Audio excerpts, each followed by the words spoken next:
I'm Erika McCombs. Natasha, do you want to introduce yourself? Yes, I'm Natasha Struther. And we're faculty in the English department. And we are presenting a part of something that we presented at the Midwest Modern Language Association in November. So we had a panel on anti-racist pedagogy in composition classrooms. And this is just a very small piece of this larger 45-minute presentation that we did. Um, do you want to? Yes, I'll kick us off. So this first slide really talks about how Eric and I came to have some of these conversations around anti-racist teaching practices. Um, Things that we have in mind are we have a lot of conversations about how we can meet the needs of our student body. As we all know here, the student body of Elmhurst is becoming much more diverse, and we've kept in mind that we want to meet their needs with a changing, by changing the things that we read, the authors, to meet those same diverse voices and those same diverse texts. Um, And um, the other thing that we have talked a lot about, and this is one of the things that we want to make clear at the beginning here, is that we're talking about working with freshmen, particularly. We're often dealing with students, students enter our composition class. It's a course they're required to take. They don't maybe want to be there. um, and they may not be aware that we're going to be delving into anti-racist texts to teach them reading and writing comprehension. And so there's a lot of additional scaffolding that goes into it. Sometimes when we've talked to some of our colleagues that are teaching 400 level courses on Du Bois, they have a very different experience as far as what anti-racist pedagogy looks like. But we're dealing with students that are potentially very reluctant and need some additional scaffolding. And one of the things that we have come away with is the importance of being willing to be vulnerable with our students, with ourselves. Natasha and I have we share an office and we have some pretty honest conversations with each other. And we hope that we can continue to have those kinds of honest conversations more largely throughout campus in order to develop our praxis to do what we're doing better, and to demonstrate for our students how we can do anti-racist work and praxis.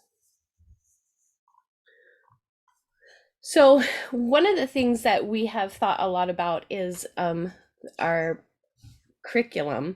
And a book that we found really, really useful is The Anti-Racist Writing Workshop, How to Decolonize the Creative Classroom by Alicia Rose Chavez. And this book is really useful whether you're in the humanities or not, because it asks some really important questions about how you think about your students, those who's walking into the classroom, and how that curriculum will meet their needs. So one of the things that we talk a lot about and try and think a lot about as we're designing our curriculum is, who are we imagining our student to be? And what is that imagined student look like? What do they know? What access to information do they have? Natasha had an experience one time where she was teaching about the Charleston riots, and they didn't know what she was talking about. They had no concept because it happened when they were young enough that they weren't watching the news. So what kinds of knowledge bases do we assume students are having? And then in what way do our students actually embody this imagined students, and helping us then to see what are the real needs that our students have. And more importantly, I think is, well, not more importantly, but equally importantly, what are the strengths that they have, and moving away from any kind of deficit model of teaching, but thinking about the students as bringing strengths into the classroom that will help us develop discourse and dialogue that will be useful to all of our understandings. Um, and then finally, thinking about spaces of connection and potential disconnection. One of the things that we have noticed is that a lot of our students are coming into classrooms and they're more diverse than any classrooms they've ever been in before. We have, in the United States, we have a lot of schools that are de facto segregated because of educational policies in the past. And so they come into Elmhurst and all of a sudden they're in a much more racially diverse classroom than they've ever been in before. And so are there spaces of potential connection and disconnection between students? Are there spaces of potential connection and disconnection between us and our students? And how do we think about those, prepare for those, and scaffold for those? Thanks. So moving on, once we've sort of assessed what our expectations are of the classroom and what we would like to unfold within our classrooms, we want to think about how we can facilitate dialogue. This chart is adapted from the dialogue group of Boston, but also a handout that our own DEI coordinator made for us a couple of years ago. And there are just a few things that I want to point out here. So when we think about facilitating critical thinking or helping students develop those critical thinking skills, thinking about examining their own biases or their own point of view, we want to find ourselves in this dialogue column rather than debate. So I'm just going to highlight a couple of these. Knowing that dialogue is collaborative, it involves two or more sides working together for a common understanding. It's really this common understanding that I want to highlight, whereas debate is oppositional and it assumes that one side is right and one side is wrong. Kind of going hand in hand with that, one view is right, one is wrong.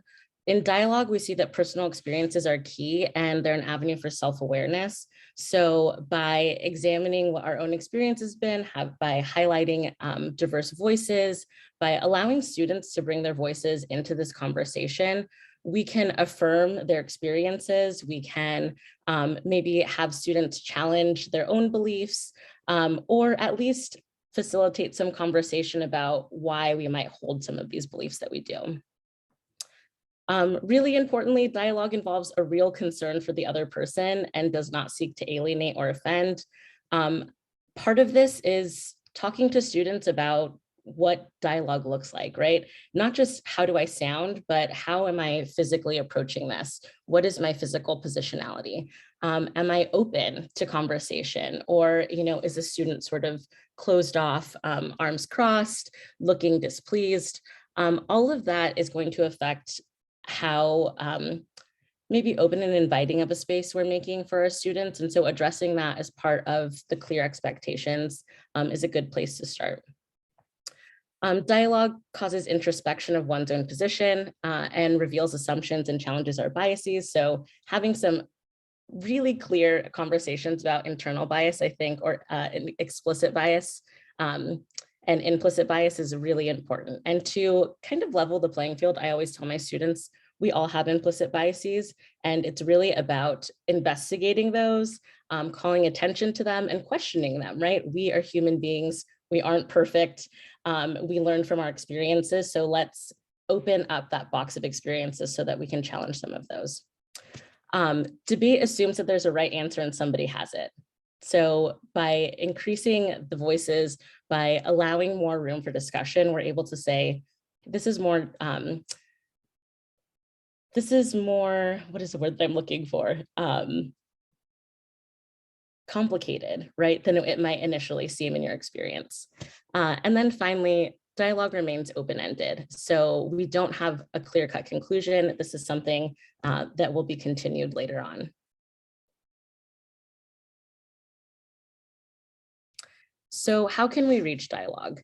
Erika and I are going to talk about some ways that we have used this in the classroom to get these conversations started and to set some expectations for students. The first is to be explicit and clear with the goals of the course.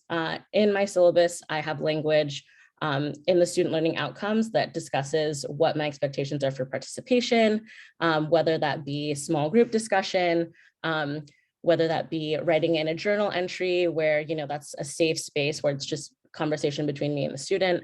And I expect that they share in the classroom.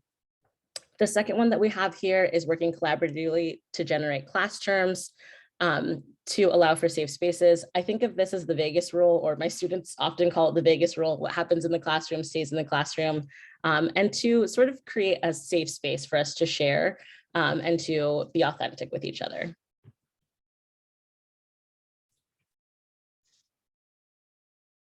So the other thing that we have talked a lot about is the importance of considering our own language and how we're talking to students about these things, and also being willing to speak to our own identity in the classroom and the position that we hold in the classroom, kind of the elephant in the room, right, and where each of us have a different positionality, whether it be race, gender orientation, sexual orientation, any of these things. We have a different positionality and we come across differently because of it, and being open and explicit about that. And then engaging with text that can aid students in contextualizing the conversation. So being really careful about the text that we choose and making sure that they provide a sufficient scaffolding so that they can understand what are all the pieces before and what is this a larger part of an argument, so that they can do that later when they face things in the media, when they're having conversations interpersonally, or when they're making decisions as citizens.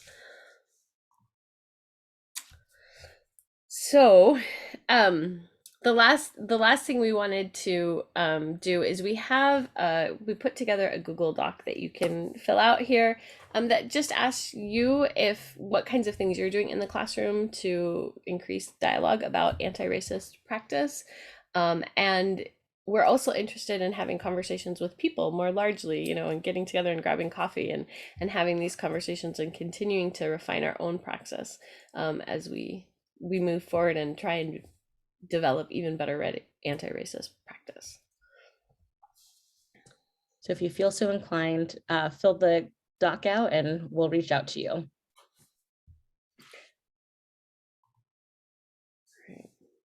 Thank you.